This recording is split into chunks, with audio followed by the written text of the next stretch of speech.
एक घर जो किसी बंगलों से कम नहीं लग रहा था, वो पूरी तरह से फूलों और लाइटों से सजाया हुआ था। हर तरफ लोग इधर उधर भाग भाग कर काम कर रहे थे। वहां मौजूद सभी लोग बहुत खुश नजर आ रहे थे। एक औरत जो मंडप के सामने से गुजर रही थी, उसे एक दूसरी औरत रोकते हुए बोलती है, मिसेस सूर्यवंशी, दुल्हन कहाँ है? उसे लेकर आए, जयमाला का मुहूर्त हो गया है, जल्दी लेकर आए, मेरी होने वाली बहू को मुझसे और इंतजार नहीं हो पा रहा है। उसे देखने के लिए वो कितनी खूबसूरत लग रही होगी दुल्हन के जोड़े में। ये औरत दूल्हा की माँ है, मिसेस नेगी। मिसेस सूर्यवंशी दुल्हन की सौतेली माँ मिसेस नेगी की बात सुनकर मुस्कुराकर मिसेस नेगी से बोलती है, हाँ हाँ अभी लेकर आती हूँ, जितना मन करे देख लीजिएगा, आपकी ही होने वाली बहू है जी, अभी लेकर आती हूँ दुल्हन को। फिर मिसेस सूर्यवंशी फर्स्ट फ्लोर पर बने एक कमरे की तरफ जाने लगती है, लेकिन रास्ते पर ही उनकी बड़ी बेटी आकृति उसे मिल जाती है। मिसेस सूर्यवंशी आकृति को रोकते हुए बोलती है, आकृति सुन जरा, जा धानी को लेकर आ जाए, माला का वक्त हो गया है। आकृति जी मॉम बोलते हुए सीढ़ियों से ऊपर फर्स्ट फ्लोर पर कॉर्नर पर बने कमरे की तरफ चली जाती है और उस कमरे का डोर ओपन करती है तो देखती है सामने एक लड़की दुल्हन के जोड़े में बैठी है, जो आंखों से बेतहाशा आंसू बहाए जा रही थी।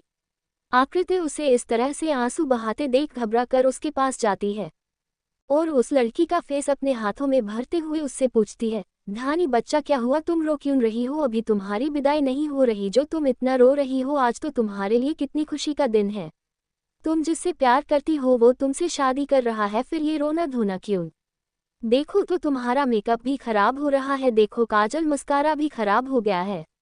ऐसे जाओगी मंडप में, तुम्हारा होने वाला दूल्हा तुम्हें ऐसे देखकर भाग जाएगा। बैठो, मैं तुम्हारा मेकअप ठीक कर देती हूँ। धानी आकृति का हाथ अपने फेस से झटक कर दूर कर देती है और अपने आंसू पोंछते हुए अपने हाथों से इशारा कर बताती है, दी मैं ये शादी नहीं करूंगी। धानी एक बेजुबान लड़की थी जो अपनी बातें आंखों और हाथ के इशारे से ही सबको समझाती थी। आकृति जो धानी के हर एक इशारे से बोली गई बात पल भर में समझ जाती थी। वो धानी की ये बात समझते ही चौंकते हुए बोलती है, क्या हुआ है? कल रात तक तो सब ठीक था, तुम कितनी खुश थी इस शादी से, फिर आज ऐसा क्या हो गया जो तुम राहुल से शादी नहीं करना चाहती हो? और तुम तो राहुल से प्यार करती हो ना, तो फिर तुम शादी से मना क्यों कर रही हो? धानी फिर से अपने हाथों से इशारा करते हुए आकृति को बताती है, दी मैं राहुल से प्यार करती हूँ, लेकिन राहुल मुझसे प्यार नहीं करता।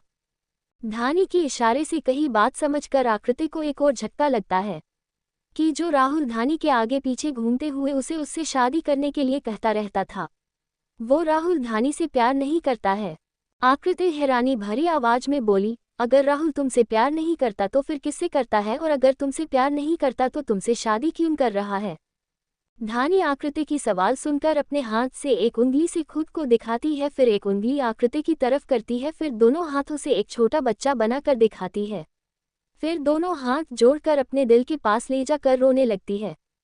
आकृति की आंखें हैरानी से बड़ी बड़ी हो जाती है और वो धानी को देखते हुए बोलती है, नेहा, क्या राहुल नेहा से प्यार करता है? आकृति ये पूछने पर धानी अपना सर हाँ में हिलाते हुए रोने लगती है। आकृति ने आगे सवाल किया, अगर राहुल नेहा से प्यार करता है तो वो तुमसे शादी क्यों कर रहा है? और ये बात कि राहुल तुमसे नहीं नेहा से प्यार करता है, ये तुम्हें कैसे पता चला? धानी अपने अंशु पोंछती है और आकृति को बताना स्टार्ट करती है, दी कल रात आपको याद होगा राहुल ने जो बैचलर पार्टी दी थी। फ्लैशबैक, राहुल ने बैचलर पार्टी रखी थी और सबको उस पार्टी में इनवाइट किया था, लेकिन धानी को उस पार्टी में जाना अलाउड नहीं था क्योंकि धानी को हल्दी लगी हुई थी और हल्दी लगे बदन में उसे घर से निकलना मना था। नेहा और मिसेस सूर्यवंशी पहले ही चले गई थी और आकृति के सर में दर्द था, इसलिए आकृति नहीं गई थी। धानी राहुल को सरप्राइज देने के लिए जहां पार्टी दी गई थी वहां अकेले ही ड्राइवर के साथ चली जाती है। वहां जाकर धानी देखती है चारों तरफ सब लोग गाने की धुन में थिरक रहे हैं और कुछ लोग ड्रिंक कर रहे हैं।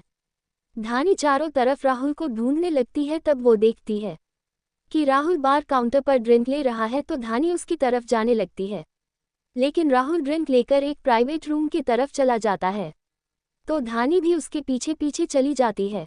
धानी कमरे के अंदर जाने ही वाली थी कि उसे किसी लड़की की आवाज़ सुनाई देती है, जिसे सुन वो अपने जगह पर ही रुक जाती है और आगे की बात सुनने लगती है। धानी देखती है कि डोर हल्का सा खुला हुआ है, तो धानी और थोड़ा डोर खोलकर देखने की कोशिश करने लगती है। कमरे के अंदर एक लड़की जिसका आधा चेहरा उसकी बालों से ढका हुआ था और वो लड़की बिना कपड़ों के राहुल के ऊपर बैठी हुई थी और बोल रही थी, राहुल कल तो तुम्हारी शादी उस धानी से हो जाएगी, फिर क्या तुम मुझसे प्यार नहीं करोगे? राहुल उस लड़की को एक झटके में अपने नीचे कर देता है और कहता है, नो बेबी लव यू, मैं सिर्फ तुमसे प्यार करता हूँ, उस धानी से नहीं। इतना कहने के बाद ही दोनों इंटीमेट होने लगते हैं। उस लड़की के राहुल के नीचे आते ही उसका चेहरा साफ साफ दिख जाता है। धानी अपने आंसू भरे आंखों से उन्हें इंटीमेट होते हुए देखती है। वो लड़की और कोई नहीं, धानी की सौतेली बहन नेहा थी। धानी वहां से रोते हुए निकल जाती है और घर आकर उसकी सौतेली मॉम मिसेस कामिनी सूर्यवंशी के पास जाकर उसने इशारे में कहती है, लेकिन उन्हें धानी की कोई बात समझ नहीं आ रही थी। तो वो धानी के सामने पेपर और पेन रख कर बोलती, ले लिख कर बता क्या बताना चाहती है। धानी पेन लेकर लिखने लगती है और एक हाथ से अपने आंसू पोंछती जाती है।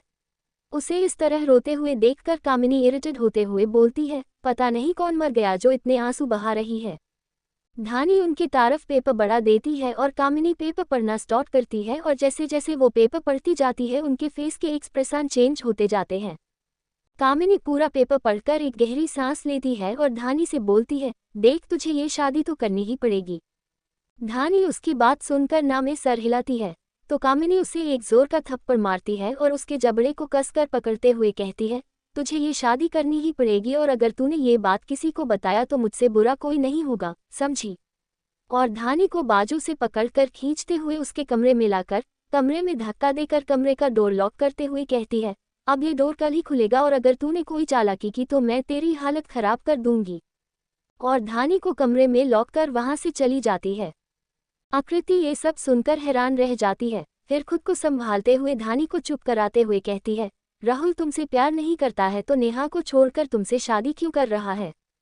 तभी कोई अंदर आते हुए कहता है, क्योंकि मैंने उससे ये शादी करने के लिए कहा है। दोनों पीछे मुड़कर देखती हैं तो दरवाजे पर मिसेस सूर्यवंशी और नेहा खड़ी थी। नेहा गुस्से से धानी को देखते हुए कहती है, देखा मॉम, देखा आपने, ये बेजुबान गूंगी कहीं की, इसने आकृति दी को सब बता दिया। अगर चुपचाप शादी कर लेती तो क्या बिगड़ जाता इसका? और वैसे भी कौन तुझ जैसी गूंगी से शादी करेगा? वो तो शुक्र मना कि मेरा राहुल तुझसे शादी करने के लिए मान गया, इसलिए तुम चुपचाप उससे शादी कर लो और पड़ी रहना उसके घर के किसी कोने में, क्योंकि उसके कमरे में तो उसके साथ में रहूंगी। नेहा की कही गई एक एक बात धानी के दिल में खंजर की तरह चुभ रही थी। धानी बस रोए जा रही थी, लेकिन वो कर ही क्या सकती थी? वो किसी से क्या बोलती? कोई उसकी बात सुनता या समझता ही नहीं। धानी फिर रोते हुए आकृति के पास आते हुए आकृति से हाथों के इशारे से बोलती है, दी मैं ये शादी नहीं करूंगी। धानी के ये कहते ही कि वो ये शादी नहीं करेगी, कामिनी धानी के गाल पर एक थप्पड़ मार देती है और उसके बाल खींचते हुए कहती है, क्या कहा तूने? ये शादी नहीं करेगी? ऐसे कैसे नहीं करेगी? तुझे ये शादी करनी ही पड़ेगी। आकृति धानी को कामिनी से बचाते हुए पूछती है, मॉम छोड़ो इसे, क्या कर रही हैं? और आप क्यों चाहती है कि धानी राहुल से शादी करे, जबकि राहुल तो नेहा से प्यार करता है? तो नेहा की शादी कराओ ना राहुल से। धानी को आकृति अपने पीछे छुपा लेती है। कामिनी धानी को घूरते हुए आकृति को बताती है, आकृति तुझे कुछ पता भी है इस घर में क्या क्या हुआ है? नहीं, तू बस इस कर्मजली की माँ बनी बैठी है और इसके लिए तू हमारे खिलाफ जा रही है, अपनी सगी माँ और बहन के खिलाफ। आकृति धानी को अपने सीने लगाते हुए कहती है, मॉम मैं किसी के खिलाफ नहीं जा रही हूँ, लेकिन आप मुझे ये बताएंगी कि आप क्यों धानी की शादी राहुल से कराना चाहती हैं? कामिनी क्योंकि तुम्हारे डैड ने अपनी वसीयत में साफ साफ यह मेंशन किया है कि धानी को उंगली से दिखाते हुए, इसके 25 साल होने से पहले इसकी शादी जिस किसी लड़के के साथ होगी वही इस पूरी प्रॉपर्टी का मालिक बन जाएगा, और अगर 25 साल होने से पहले इसकी शादी नहीं होती है तो ये सारी प्रॉपर्टी ट्रस्ट में चली जाएगी। और तुझे भी ये तो याद ही होगा कि 2 दिन बाद ही ये पूरे 25 साल की हो जाएगी। इसलिए मैंने ये सब राहुल को बताया और उसे इस गूंगी धानी से शादी करने के लिए कहा, और ये भी कहा कि शादी के बाद जब सारी प्रॉपर्टी राहुल के नाम हो जाएगी तो राहुल वो प्रॉपर्टी नेहा के नाम कर देगा और फिर मैं नेहा और राहुल की शादी करा दूंगी। तो राहुल भी मान गया। अब पता चला तुम्हें कि मैं क्यों चाहती हूँ कि इसकी और राहुल की शादी हो जाए। अब तुम इसे तैयार करो और नीचे लेकर आओ, सब दुल्हन का वेट कर रहे हैं। और अगर ये फिर से शादी ना करने के लिए कहती है और ये शादी नहीं होती और ये प्रॉपर्टी ट्रस्ट में गई तो मैं इसे जान से मार दूंगी। कामिनी के मुंह से जान से मारने की धमकी के बाद भी धानी आकृति के सामने आकर इशारे से बताने लगती है, मैं ये शादी नहीं करूंगी। एक बार फिर धानी के बोलने पर कि मैं ये शादी नहीं करूंगी, कामिनी की आंखें आग उगलने लगती हैं और कामिनी तमतमाते हुए धानी को मारने के लिए बढ़ती है कि आकृति बीच में आकर कामिनी को रोकते हुए बोलती है, मॉम मॉम, आप इसे छोड़िए और नीचे जाए और गेस्ट को संभालिए। मैं 10 मिनट में धानी को नीचे लेकर आती हूँ। कामिनी ठीक है बोलती है और कमरे से बाहर जाने लगती है। लेकिन नेहा को आकृति पर शक होता है और नेहा कामिनी से बोलती है, मॉम क्या दी अपनी लाडली की शादी होने देगी, जबकि उन्हें पता है कि राहुल उनकी लाडली से प्यार नहीं करता है। नेहा की बात सुनकर कामिनी को भी आकृति पर डाउट होता है और कामिनी आकृति के पास आकर उससे बोलती है, आकृति तुम इसे नीचे लेकर आओगी ना। आकृति कामिनी से, हाँ मॉम, अगर इस शादी को करने से धानी की जिंदगी बचती है तो मैं खुद उसकी शादी कराऊंगी। आकृति की बात पर कामिनी को भरोसा हो जाता है क्योंकि आकृति कभी भी धानी की जान के साथ खिलवाड़ नहीं करेगी। और फिर कामिनी ठीक है कहकर नेहा को अपने साथ लेकर कमरे से चली जाती है। उनके कमरे से जाते ही धानी जोर जोर से रोते हुए ही आकृति को इशारे से बताती है कि अगर ये शादी उससे जबरदस्ती कराई गई तो वह अपनी जान खुद दे देगी। आकृति धानी के आंसू पोंछते हुए उससे कहती है, नहीं मेरा बच्चा, ऐसा कुछ नहीं होगा। मैं तेरी शादी उस घटिया राहुल से तो होने नहीं दूंगी। मैं भले ही तेरी बहन हूँ, वो भी सौतेली, लेकिन मैंने कभी भी तुझे खुद से अलग नहीं समझा। और फिर मैंने डेट को जाते टाइम उनसे प्रॉमिस किया था कि तेरा हमेशा ख्याल रखूंगी और तेरी शादी उससे करूंगी जो तुझे डिजर्व करता होगा। और ये राहुल तो वो बिल्कुल भी नहीं है। डेड ने मॉम से शादी तेरी केयर करने के लिए की थी। धानी के डेड मिस्टर कौशिक सूर्यवंशी ने जब धानी 5 साल की थी तब धानी की देख रेख करने के लिए कामिनी से शादी की थी और कामिनी अपने साथ 2 बच्चों को लेकर आई थी। एक आकृति जो 8 साल की थी और दूसरी नेहा जो 3 साल की थी। लेकिन मॉम के आंखों में लालच आने लगी और डेड के जाने के बाद तो उन्होंने हद ही कर दी और तुम्हें इस घर में एक सर्वेंट बना दिया और आज तो ये शादी तो मैं किसी भी हाल में नहीं होने दूंगी। और डेड के मेहनत की कमाई हुई ये प्रॉपर्टी उस राहुल और मॉम के हाथ तो कभी भी नहीं जाने दूंगी। आकृति धानी से पूछती है, धानी अपनी दी पर भरोसा है ना तुम्हें? धानी हाँ में सर हिला देती है। धानी के हाँ में सिर हिलाने पर आकृति बोली, तो ठीक है, जो मैं तुमसे करने के लिए कहूंगी बिना कोई सवाल किए बस करते जाना। धानी फिर से हाँ में सर हिला देती है। आकृति धानी का हाथ पकड़कर बालकनी के पास लेकर आती है और नीचे देखती है। धानी का कमरा फर्स्ट फ्लोर पर कॉर्नर पर था जिसे बालकनी पीछे के गार्डन के साइड थी। आकृति 2-3 चादर को साथ में मिलाकर बांध देती है और उसका एक छोर बालकनी के रेलिंग में बंध देती है और धानी को वहां से भागने के लिए बोलती है। तो धानी ना में अपनी गर्दन हिलाने लगती है।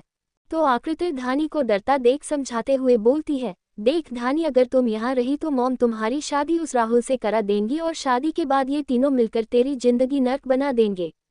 इससे पहले कि ये सब तेरी जिंदगी बर्बाद करे तुम यहाँ से भाग जाओ, ठीक है? धानी आकृति को टाइट हग करती है और फिर भागने के लिए राजी हो जाती है। आकृति धानी को समझाती है, देख धानी, यहाँ से नीचे उतरने के बाद तुम यहीं पर नीचे चुपचाप खड़ी रहना और ध्यान रखना कि कोई तुम्हें देखे ना, मैं इधर से आती हूँ, फिर हम दोनों मिलकर जाएंगे यहाँ से, ठीक है? आकृति धानी को केयरफुली नीचे उतारती है और उसे छुप कर रहने को बोलती है। फिर खुद कमरे से बाहर आ जाती है। लेकिन जैसे ही आकृति कमरे से बाहर आती है तो उसे कामिनी कमरे के बाहर ही मिल जाती है। कामिनी आकृति को देखते ही पूछती है, धानी कहाँ है?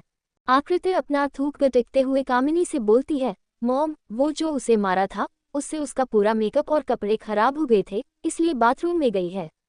10 मिनट में रेडी होकर खुद आ जाएगी, मैंने समझा दिया उसे। अब चलिए नीचे, गेस्ट का वेलकम करते हैं। कामिनी आकृति से पूछी, वो 10 मिनट में आ जाएगी ना नीचे? आकृति हाँ में सर हिलाते हुए कहती है, हाँ मॉम, आ जाएगी। अब चलो। दोनों नीचे आकर गेस्ट का वेलकम करने लगते हैं और आकृति मौका मिलते ही वहां से निकलकर पीछे गार्डन में जाती है और सबसे छुपते छुपाते धानी को वहां से लेकर निकल जाती है। नेहा को आकृति पर शक होता है। नेहा खुद से कहती है, आकृति दी जो मेरी सगी बहन है, लेकिन उन्होंने कभी भी मुझे धानी जितना प्यार नहीं किया, हमेशा सिर्फ उन्हें धानी ही दिखाई दी। तो आज वो हमारा साथ कैसे दे रही हैं? कुछ तो गड़बड़ है, मुझे देखना पड़ेगा क्या गड़बड़ है। नेहा धानी के कमरे में जाती है, लेकिन उसे कमरे में कोई नहीं मिलता। फिर वो बाथरूम में भी चेक करती है, लेकिन वहां भी कोई नहीं होता। नेहा बालकनी में जाकर देखती है तो वो चादर नीचे लटकता हुआ देखती है जो आकृति ने रेलिंग पर बांधा था। नेहा कमरे से निकलकर कामिनी के पास जाती है और सबके सामने चिल्लाकर बोलने लगती है, मॉम मॉम, धानी भाग गई, धानी शादी से भाग गई। कामिनी नेहा की बात सुनकर गुस्से से आग बबूला हो जाती है। वह जोर से चिल्लाती है, क्या बकवास कर रही हो नेहा? धानी भाग गई, तुमने देखा उसे भागते हुए? नेहा गुस्से में कहती है, मॉम, मैंने पूरे कमरे और बाथरूम में चेक किया, धानी वहां नहीं है। और आकृति दी, वो भी अचानक यहाँ से गायब हो गई। मुझे तो पहले ही शक था कि वो कुछ न कुछ गड़बड़ कर रही हैं। कामिनी को आकृति पर शक होते ही उसकी आंखों में गुस्से की लहर दौड़ जाती है। वह तेज कदमों से गार्डन की ओर बढ़ने लगती है और नेहा को ऑर्डर देती है, सब जगह तलाश करो। गार्ड्स को बोलो कि मेन गेट बंद कर दें, कोई भी अंदर या बाहर नहीं जा सकेगा। नेहा तुरंत गार्ड्स को हुक्म देने चली जाती है, जबकि कामिनी गार्डन में जाकर चारों ओर नजर दौड़ाने लगती है। गुस्सा उसके चेहरे पर साफ झलक रहा था। उधर आकृति और धानी गार्डन के एक कोने में छुपते छुपाते बाहर निकलने की कोशिश कर रही थी। धानी के चेहरे पर डर और घबराहट साफ झलक रही थी, लेकिन आकृति ने उसका हाथ कसकर पकड़ रखा था और बार बार कह रही थी, घबराओ मत धानी, मैं हूं न तुम्हारे साथ, बस थोड़ा और हम बाहर निकल जाएंगे। जैसे ही दोनों गार्डन के पिछले गेट की ओर बढ़ती हैं, तभी एक गार्ड उन्हें देख लेता है और जोर से आवाज लगाता है, रुको, तुम लोग कहाँ जा रही हो? आकृति तेजी से धानी को खींचते हुए दौड़ने लगती है। गार्ड उनके पीछे भागता है, लेकिन आकृति एक कच्चे रास्ते से धानी को लेकर तेजी से आगे बढ़ जाती है।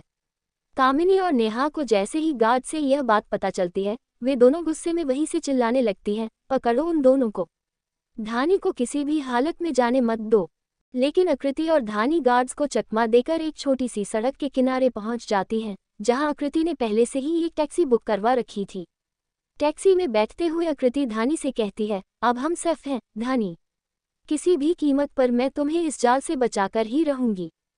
धानी आंसू भरी आंखों से आकृति को देखती है और धीमे से सर हिला देती है। टैक्सी सड़क पर तेजी से आगे बढ़ जाती है, जबकि कामिनी और नेहा गार्डन में खड़े गुस्से से जमीन पर पैर पटक रही होती हैं। आकृति छुपते छुपाते धानी को वहां से लेकर निकल जाती है, लेकिन नेहा के बदौलत सबको जल्दी ही पता चल जाता है कि धानी शादी से भाग गई है, जिसे सुनने के बाद तो जैसे कामिनी धानी की जान की प्यासी ही बन गई थी। कामिनी चारों ओर अपनी नजरें घुमाकर किसी को खोजती है, जब वो नहीं मिलता है तो चीखते हुए बोलने लगती है, आकृति कहाँ है? प्रश्नवाचक चिन्ह। नेहा आग में घी डालते हुए बोलती है, मॉम, मुझे तो लगता है धानी को भगाने का काम आकृति दी का ही है, क्योंकि हम दोनों के कमरे से निकलने के बाद धानी के साथ कमरे में सिर्फ आकृति दी ही थी। हो सकता है मॉम की धानी को लेकर आकृति दी ही भागी हो उसके साथ, क्योंकि धानी को तो कुछ पता ही नहीं है, अपने ने तो उसे इस घर के बाहर कभी पैर रखने ही नहीं दिया, जो वो अकेले भागने की हिम्मत करेगी, जरूर आकृति दी ही उसे लेकर भागी है। नेहा के बात का पूरा असर कामिनी पर हो रहा था। कामिनी गुस्से से गुर्राते हुए बॉडीगार्ड्स को ऑर्डर देती है, मुझे दोनों के दोनों चाहिए, तुम लोगों को कुछ भी क्यों ना करना पड़े करो, लेकिन मुझे वो दोनों मेरे सामने चाहिए। जी मैडम, कह सारे बॉडीगार्ड धानी और आकृति का पता लगाने चले जाते हैं। अब तक राहुल जो मंडप में बैठा हुआ था, वो और उसके पेरेंट्स भी मंडप से उठकर कामिनी के पास आ जाते हैं। राहुल कामिनी से, क्या हुआ मॉम?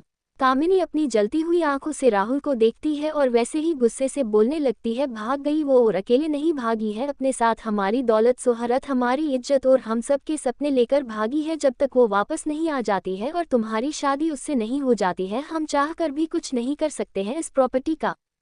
कामिनी गुस्से से बौखलाते हुए आगे बोलती है, आकृति, ये तुमने अच्छा नहीं किया, तुम्हें ये नहीं करना चाहिए था। अब तक तुमने अपनी माँ का असली चेहरा नहीं देखा है और तुमने अपनी माँ को जाना नहीं है। मेरे सपने और मेरे बीच आने वाले किसी भी इंसान को मैं जिंदा नहीं छोड़ती, चाहे फिर वो मेरा पति हो या फिर मेरी अपनी बेटी ही क्यों न हो। दूसरी तरफ धानी और आकृति जिस टैक्सी में जा रही थी, वो बीच सड़क पर खराब हो जाती है और धानी और आकृति को टैक्सी से उतरना पड़ता है। वो दोनों कहीं भी रुक नहीं सकती थी, इसलिए दोनों भागी जा रही थी और उनके पीछे कामिनी और राहुल के भेजे हुए गुंडे उन्हें पकड़ने के लिए आ रहे थे। धानी पूरी थक गई थी, एक तो उसने इतना भारी शादी का जोड़ा पहन रखा था और कीमती गहने भी पहन रखे। धानी दौड़ते दौड़ते पूरी पसीने से भीग गई थी और हाँफ रही थी। उसी तरह हाँफते हुए धानी आकृति से बोलती है, दी मुझसे और दौड़ा नहीं जा रहा है, दी यही रुकते हैं ना थोड़ी देर। आकृति धानी को समझाते हुए बोलती है, धानी मेरा बच्चा हम अभी नहीं रुक सकते, अब तक तो मॉम और बाकी सबको पता चल गया होगा कि हम घर से भाग गए हैं और मॉम ने हमें ढूंढने के लिए किसी ना किसी को हमारे पीछे भेजा ही होगा। मॉम इतनी आसानी से तुम्हें अपने हाथ से जाने नहीं देंगी और कुछ ना कुछ तो करेगी ही। आकृति धानी का ध्यान उसकी थकान से हटाने के लिए कुछ न कुछ बोले ही जा रही थी, जिससे धानी और वो बिना रुके भागते हुए उनसे दूर निकल आए थे। लेकिन इतनी जल्दी अगर सब सही हो जाए तो फिर किस्मत किसे कहेंगे। वो दोनों एक दूसरे का हाथ पकड़े पैदल भाग रही थी और कामिनी और राहुल के भेजे हुए गार्ड्स और गुंडे गाड़ी से उन्हें ढूंढ रहे थे, तो उनका पकड़ा जाना तो लाजमी था और हुआ भी ऐसा ही। राहुल के भेजे हुए गुंडे उन्हें देख लेते हैं और उन्हें पकड़ने के लिए आने लगते हैं, लेकिन आकृति भी उन्हें अपने तरफ आता देख लेती है और धानी का हाथ और मजबूती से पकड़ और तेज भागने लगती है। लेकिन गाड़ी से और पैदल में फर्क होता है और वो गुंडे भी उनके नजदीक आ जाते हैं। आकृति अपने आप से बोलती है, मॉम मैं आपको धानी की जिंदगी बर्बाद करने तो नहीं दूंगी, चाहे उसके लिए मुझे कुछ भी क्यों ना करना पड़े। भागते भागते आकृति की नज़र एक घर पर जाती जहां शायद किसी की शादी हो रही थी। वो बहुत बड़ा घर था और बहुत ही अच्छे से डेकोरेट किया हुआ था। उस घर को देखकर आकृति के दिमाग में एक आइडिया आता है और आकृति धानी को लेकर वहां खड़े एक कार के पीछे छुप जाती है। फिर अपने पल्लू से अपना चेहरा साफ करती है, धानी का चेहरा साफ करती है। धानी आकृति को ये सब करता देख इशारे में पूछती है, क्या हुआ दी? तो आकृति भी इशारे उसे चुप रहने के लिए कहती है और फिर आकृति अपने बालों को भी ठीक करती है। कार के मिरर में खुद को देखती है, फिर धानी का चेहरा घूंघट से ढक देती है। आकृति धानी को लेकर उस घर के अंदर जाने लगती है। आकृति को थोड़ा डर भी लग रहा था कि कहीं गेट पर खड़ा गार्ड उन दोनों को अंदर जाने से रोक ना दे, लेकिन गार्ड उन्हें नहीं रोकता है और आकृति बिना किसी रोक टोक के धानी को लेकर उस घर के अंदर चली जाती है। इधर कामिनी को चैन कहाँ था जो वो एक जगह बैठ भी पाती। वो अपने भेजे गए गार्ड को कॉल करती है और जब गार्ड कॉल रिसीव करता है तो उससे जल्दी से पूछती है, कहाँ है वो दोनों, मिली या नहीं तुम्हें वो दोनों? दूसरी तरफ से गार्ड बोलता है, नहीं मैम हम अभी उन्हें ढूंढ रहे हैं, वो अभी तक हमें नहीं मिली है। कामिनी गुस्से से कहती है, मुझे किसी भी हाल में वो दोनों चाहिए, समझे, लेकर आओ दोनों को कैसे भी करके। इधर आकृति धानी को संभाल कर उस घर के अंदर ले जाती है, क्योंकि घूंघट लंबा होने से धानी को आगे का कुछ दिखाई ही नहीं दे रहा था, जिसके कारण धानी गिरते गिरते बचती है। आकृति धानी को उसके बाजू से पकड़ लेती है। उन्हें घर के अंदर आता देख वो औरत खुशी से उनके तारफ बढ़ते हुए कहती है, दुल्हन आ गई। उस औरत की बात सुन सभी गेस्ट जो शादी अटेंड करने आए थे सब मेन डोर की तरफ देखते हैं और खुश होते हैं कि फाइनली दुल्हन आ गई। 4-5 लड़कियां आगे आती है और धानी को आकृति के हाथों से लेकर चली जाती है। आकृति ठगी सी अपने खाली हाथ को देखती रह जाती है। आकृति को वहां ऐसे ही खड़े देख वो औरत जिसने उन्हें पहले देखा था वो आकृति के पास जाती है और उससे बात करती है। वो औरत बोली, बेटा आप यहाँ क्यों खड़ी है, अंदर आइए, शादी की रस्में स्टार्ट होने वाली है। वैसे आप हमारी होने वाली बहू को लेकर आए हैं, जान सकते हैं आप उनकी कौन है? आकृति अपने मन में बोली, होने वाली बहू मतलब ये दूल्हे की माँ है। आकृति झुककर उनके पैर छूते हुए कहती है, आंटी जी मैं दुल्हन की बड़ी बहन हूँ। दूल्हे की माँ ने कहा, तो फिर आप यहाँ दरवाजे पर क्यों खड़ी है, चलिए अंदर चलिए। और वो आकृति को अपने साथ अंदर ले जाती है। यहाँ उन लड़कियों ने धानी को लाकर शादी के मंडप में खड़ा कर दिया था, जहाँ पहले से ही एक 27-28 साल का लड़का जिसकी हाइट 6 फुट 2 इंच होगी, मस्कुलर बॉडी, अट्रैक्टिव फिजिक थी, वो दूल्हे के कपड़ों में मंडप में बैठा हुआ था। धानी को आता देख अपने दांत पिसते हुए उससे बोलता है, कहाँ रह गई थी तुम और फ़ोन क्यों नहीं उठा रही थी? मैंने तुम्हें कितने कॉल किए, कहाँ फ़ोन कहाँ है तुम्हारा? और ये इतना लंबा घूंघट क्यों ले रखा है, जैसे मैंने तुम्हें देखा ही नहीं है। चलो हटाओ ये घूंघट। धानी बेचारी क्या ही बोलती, एक तो बेचारी पहले से बेजुबान और अपने सामने बैठे लड़के की गुस्से से भरी बातें सुनकर तो और सहम जाती है। धानी अपने मन में बोली, भगवान जी बचा लो, हमें पता नहीं कौन से राक्षस के पास आ गए हैं, अब आपका ही सहारा है, बचा लो हमें। वो लड़का इस बार झल्लाते हुए धानी को कुछ बोलने के लिए जैसे अपना मुंह खोलता है कि तभी पंडित जी बोल पड़ते हैं, जजमान जयमाला का समय हो गया है, इन्हें जयमाला दीजिए।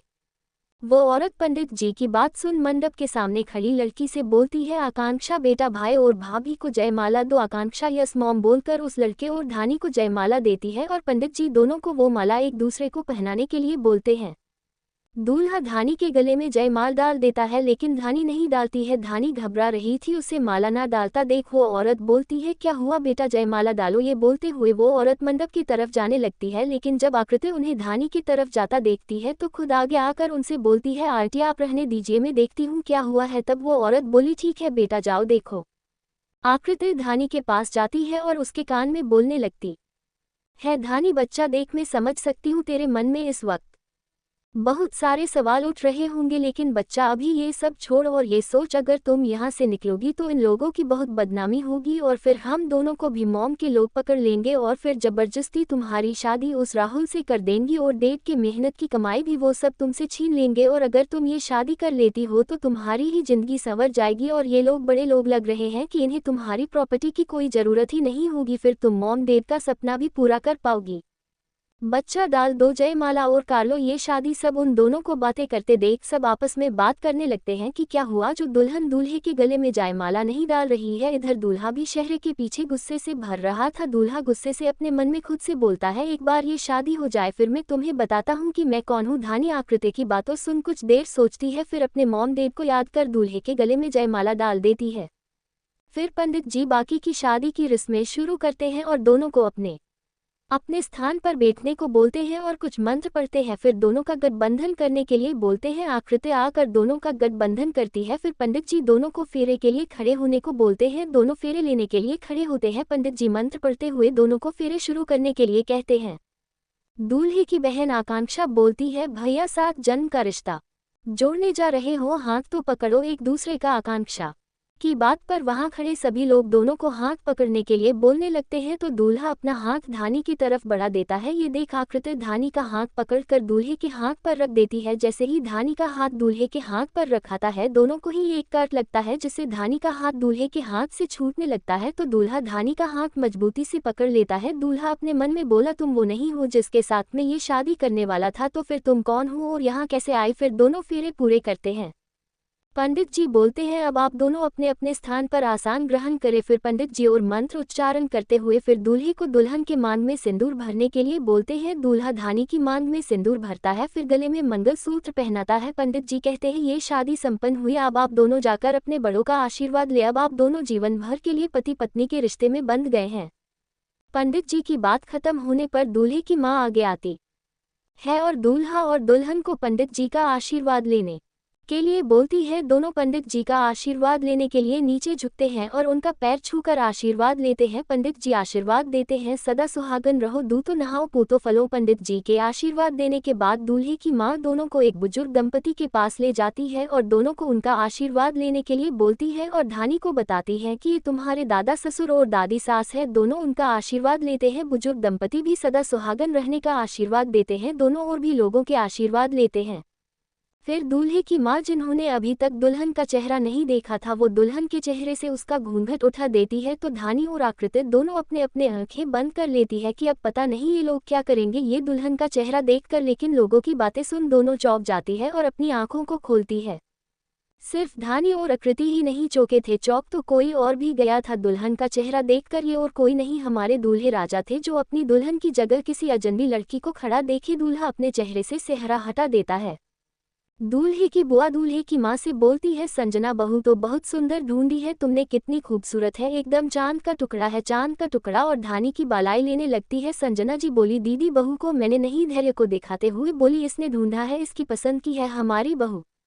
बुआ जी धैर्य के पास जाकर उसकी बालाई लेते हुए बोलती है, जाओ, आज तक आपने जितनी भी गलतियां की हैं बहू को एक बार देखने भर से ही उन सब गलतियों की माफी मिलती है आपको। दूल्हे का सेहरा जैसे हटता है, धानी बस उसे देखती ही रह जाती है। दूल्हा इतना हैंडसम जो था, दूल्हे को देखकर आकृति तो सदमे में चली जाती है। वो अपने सेंस में तब आती है जब दूल्हे की बहन आकांक्षा उसे बाजू से पकड़कर हिलाती है। क्या हुआ, कहाँ खो गई थी आप। आकृति अपने सेंस में आते हुए कहती है, हाँ नहीं तो कहीं नहीं। आकृति अपने मन में बोली, इसका मतलब मेरी धानी की शादी इंडिया के टॉप 5 रिचेस्ट फैमिली में से एक द शेखावत फैमिली में हुई है, मतलब कि मुंबई की टॉप फैशन कंपनी के ओनर धैर्य शेखावत मेरी धानी का हस्बैंड है। वाव, आई एम सो हैप्पी। और आकृति उछलने लगती है।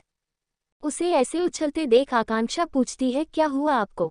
आकृति ने आकांक्षा से कहा, मैं बहुत खुश हूँ, मेरी बहन की शादी धैर्य शेखावत से हुई है, इसलिए मैं खुशी से उछल रही हूँ। आकांक्षा भी उसकी बात सुनकर उछलने लगती है और बोलती है, मैं भी बहुत खुश हूँ, मेरे भाई को इतनी प्यारी और खूबसूरत बीवी मिली है और मुझे भाभी, I am so excited, I am also excited कहकर दोनों गले लग जाती है। धानी को संजना जी सबसे मिलाती है, धानी भी सबसे खुशी खुशी मिलती है। संजना जी बेटा आपने अब तक अपना नाम नहीं बताया, क्या नाम है आपका बताओ। धानी का इतना सुनना था कि खुशी से खिलता हुआ चेहरा मुरझा जाता है। फिर धानी हिम्मत करके अपनी हाथ से अपने जुबान को छूती है और हाथ से ना कहती है, उसे इशारे में बोलता देख सब चौंक जाते हैं और वहाँ खड़े मेहमानों में कानाफूसी चालू हो जाती है। धैर्य के लिए तो ये दूसरा झटका था कि अभी अभी उसकी बीवी बनी लड़की बेजुबान है। आकृति संजना जी के पास जाती है और बताती है आंटी इसका नाम धानी है और ये बचपन से बिना जुबान के नहीं है। जब धानी 5 साल की थी तो धानी अपने मॉम डैड के साथ बाहर जा रही थी, तब उनके गाड़ी का एक मेजर एक्सीडेंट हो गया था जिसमें धानी की मॉम की डेथ हो गई और इसकी आवाज़ चली गई। सब धानी के पास्ट के बारे में जानकर इमोशनल हो जाते हैं। धैर्य के दादू बोले कोई बात नहीं, हम हमारी बहू की बात समझने की पूरी कोशिश करेंगे है ना बहू, संजना से बोलते हैं। संजना जी भी धानी के सर पर हाथ फेरते हुए हाँ कहती है और धैर्य की तरफ देखती है। अपनी मॉम को अपनी तरफ देखता देख धैर्य हड़बड़ाते हुए बोलता है मॉम वो धानी की ट्रीटमेंट चल रहा है, इसलिए मैं अभी शादी करने से मना कर रहा था क्योंकि धानी ने अभी बोलना शुरू नहीं किया है। धैर्य की बात सुन आकृति भी उसका साथ देते हुए बोलती है हाँ आंटी अभी कुछ ही दिन हुए हैं धानी की ट्रीटमेंट स्टार्ट हुए, इसलिए अभी धानी कुछ बोल नहीं सकती है लेकिन जल्दी ही बोलने लगेगी। हाँ मॉम ऐसा ही है। धैर्य और आकृति एक दूसरे को साथ देता देख चैन की सांस लेते हैं।